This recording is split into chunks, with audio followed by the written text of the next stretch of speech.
history of this site is that this used to be a very industrial site. Ocean-going boats would come up here, dock along the river, and offload cargo onto factories that were along here. There were no environmental controls back then, so the land got contaminated, and in many cases the river got contaminated too. And then the factories left.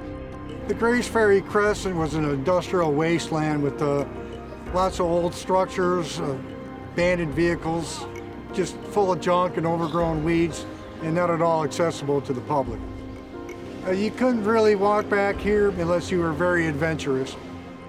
We didn't know exactly what we had here environmentally, so we had a phase 1 and phase 2 study done. It showed a fair amount of contamination. Most of it was metals, so we hired, of course, an environmental consultant and eventually an environmental contractor, and we basically got rid of the stuff that was really bad, took it to an environmental hazardous waste landfill, and the rest of the stuff was dealt with by capping it over both with the asphalt trail and with many, many inches of good, clean soil. The word Schuylkill, you may know, is Dutch. It means hidden river.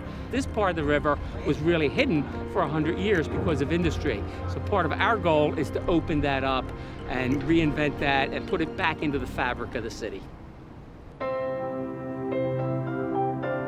Philadelphia has always been in great communion with its rivers and its riverfronts, whether it's Delaware, whether it's Schuylkill or what have you. So this is a tremendous opening that we have here.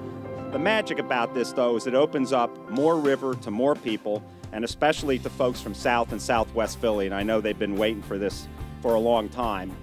We're just so pleased that all of you could be here to help us dedicate this great new trail and greenway, which today becomes part of the circuit, which is the network of trails in and around the greater Philadelphia region. For Grays Ferry Crescent, as all these projects, they don't happen by themselves. They happen with a vision of the community and partnerships, public-private partnerships, neighborhoods, and government working all together to get it done, which is exactly what we see here today at the Grays Ferry Crescent. It's easy access to recreation now.